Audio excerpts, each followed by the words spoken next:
Chatting once again to Dirk Verbeuren. Dirk, thanks for taking the time to talk to me today. Thanks for having me, Mal. It's always a pleasure, man. It's good to have you back on. Hey, now you've been a busy man.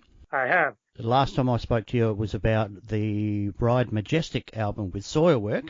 Yeah. You're no longer with Soilwork now. Tell us about how you firstly went to Megadeth, how that all happened, and then we'll get on to your current thing. Sounds good, yeah. So, we were actually touring for the Ride Majestic when I got a message from management that Dave Mustaine wanted to talk to me.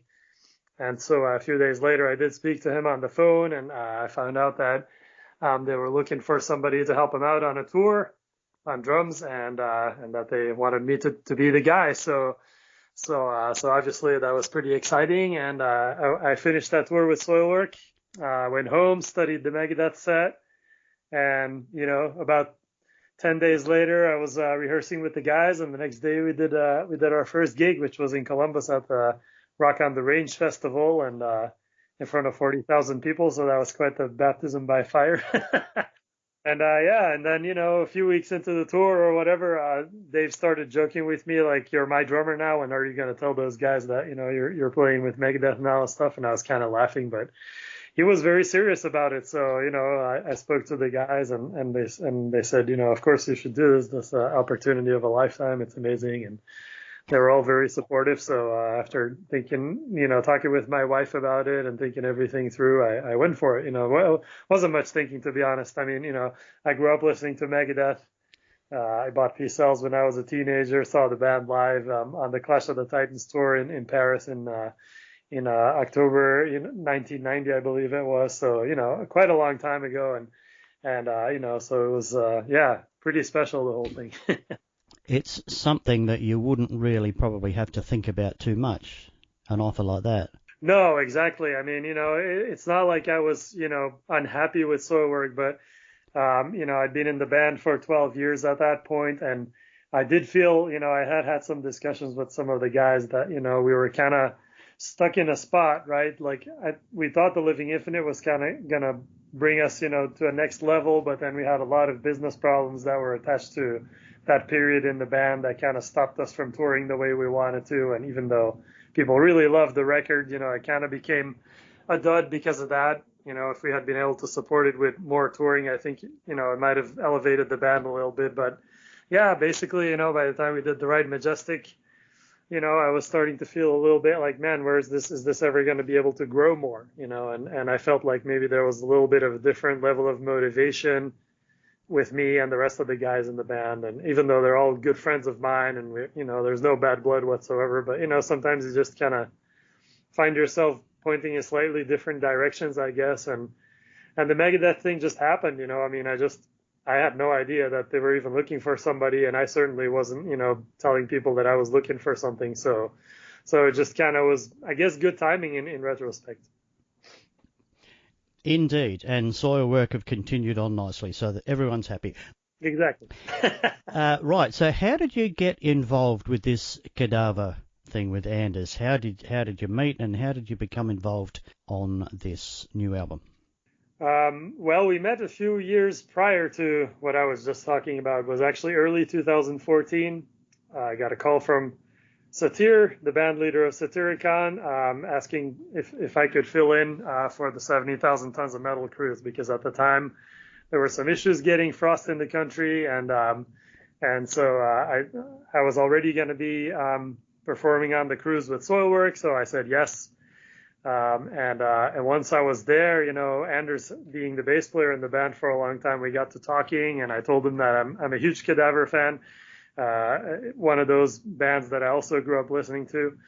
And he said, well, I've actually, the band hasn't been active, but I've been writing demos here and there. Would you like to hear them? And that's kind of how it started, and we decided, yeah, let's make a record. Why not?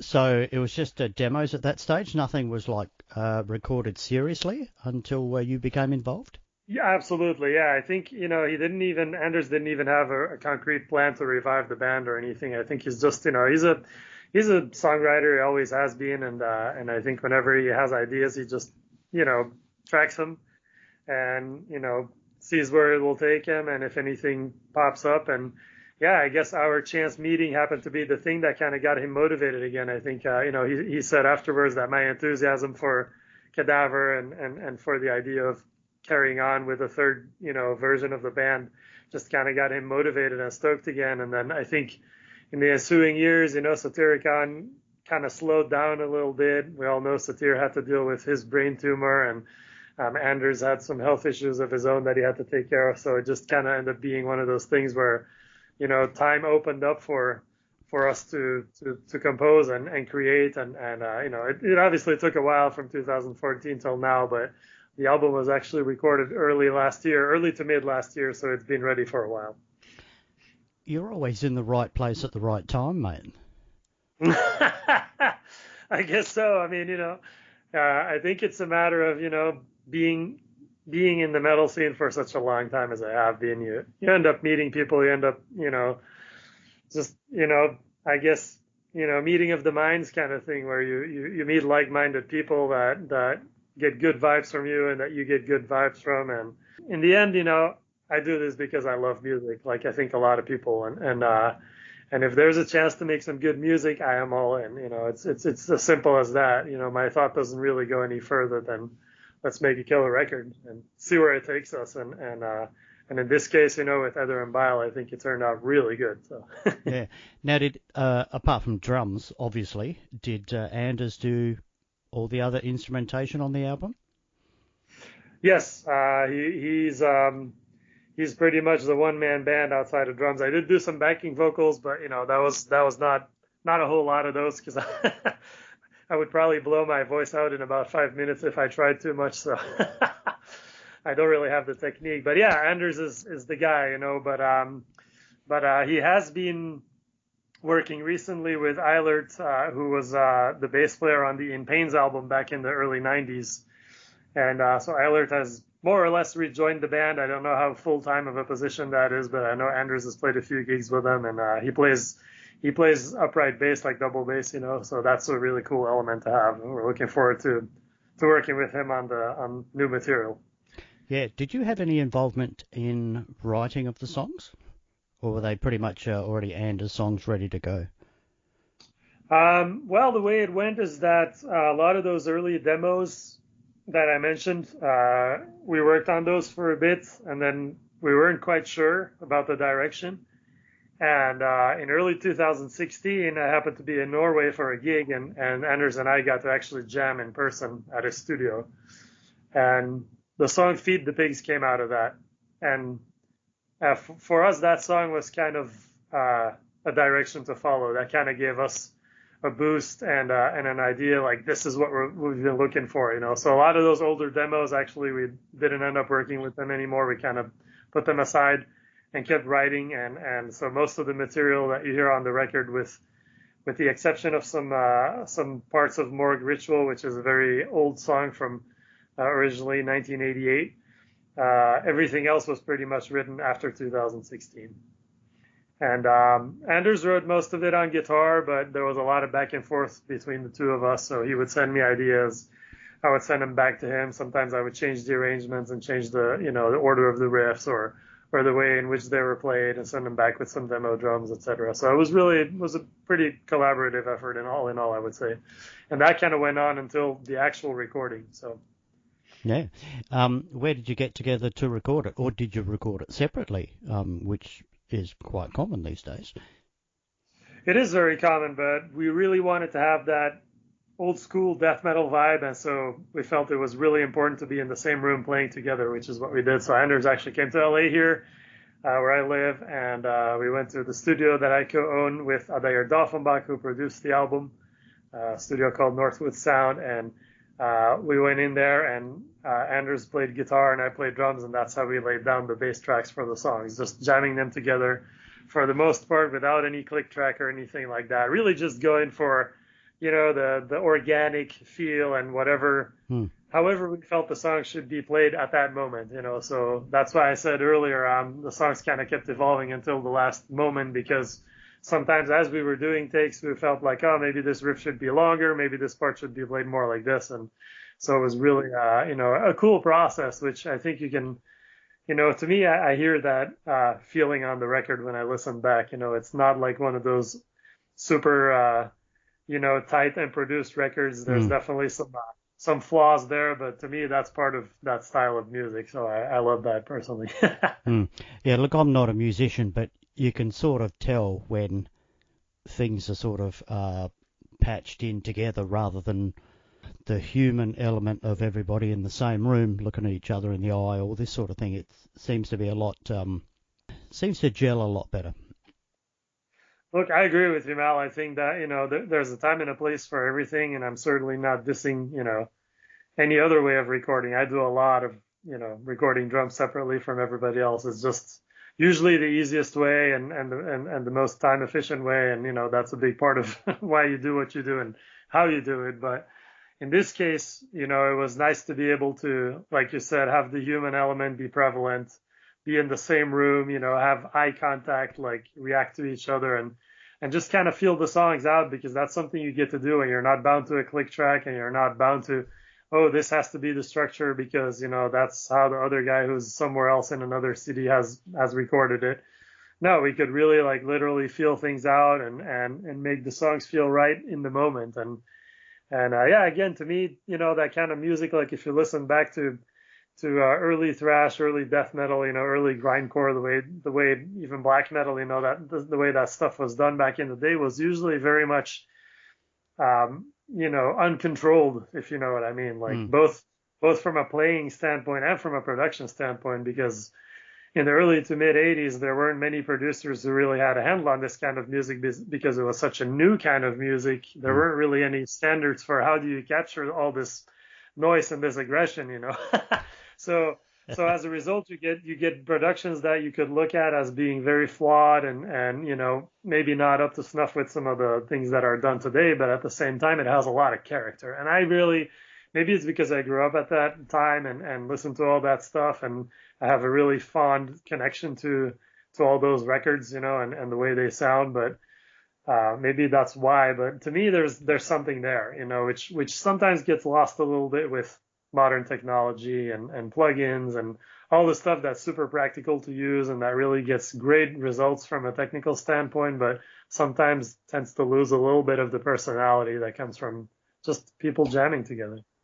Now, with this band basically being inactive for such a long time and then this surfacing on November 27th, what's the vibe been? It's been good, like I said, we recorded it last year, so it's been a slow build up. And initially, Edder and Bile was supposed to be released earlier this year, but with the pandemic, everything kind of got messed up, and we decided to release the 7-inch first, which was actually going to be released after the album initially. We discussed that with the label. We decided to flip things around, release the 7-inch as a little teaser for what was to come, and then now the album, like you said, is coming on the 27th, and obviously the plan was to tour, but we all know that's not possible right now. Mm. So it's just kind of one of those things where, just like every band right now on the planet, every artist, we have to play it by ear and do what we can. We've released a couple of music videos already. We're going to be doing some more, and yeah, man, it's take it one day at a time right now. There's really no other way, unfortunately.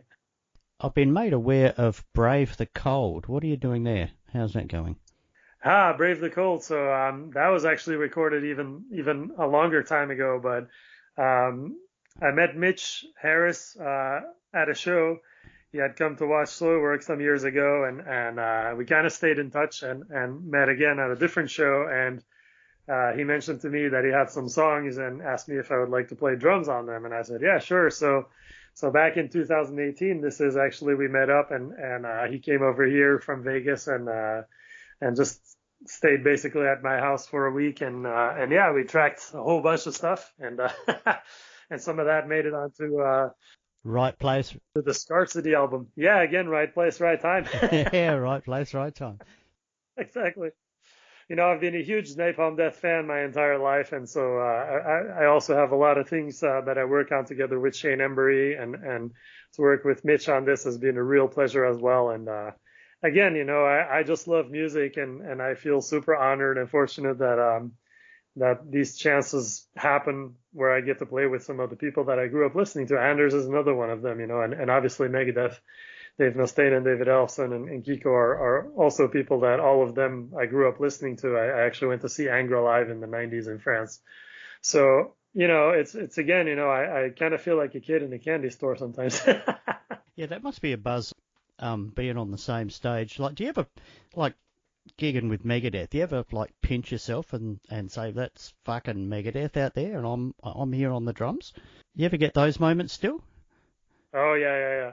All the time. I mean, I'm very aware that, you can't take anything for granted in life, and you don't know when things will end, and this pandemic is, again, a good example of something that I think none of us could have imagined, that touring wouldn't be possible for an extended period of time worldwide. It's just something that you would never think of because it's never happened. And you hear about these pandemics in the past, and I think we all kind of thought like, yeah, but, we got modern medicine nowadays, that's not going to happen. This stuff is under control. And well, as we can see, it's not. So we're all sidelined. And again, when Megadeth was on tour earlier this year in Europe, which was the first tour we did after Dave completed his cancer treatment. And that was a really big kind of milestone for all of us, not just for Dave, because we were all very aware of that we could have never done that again at that moment. When we went on stage for that first show, which I believe was in Helsinki,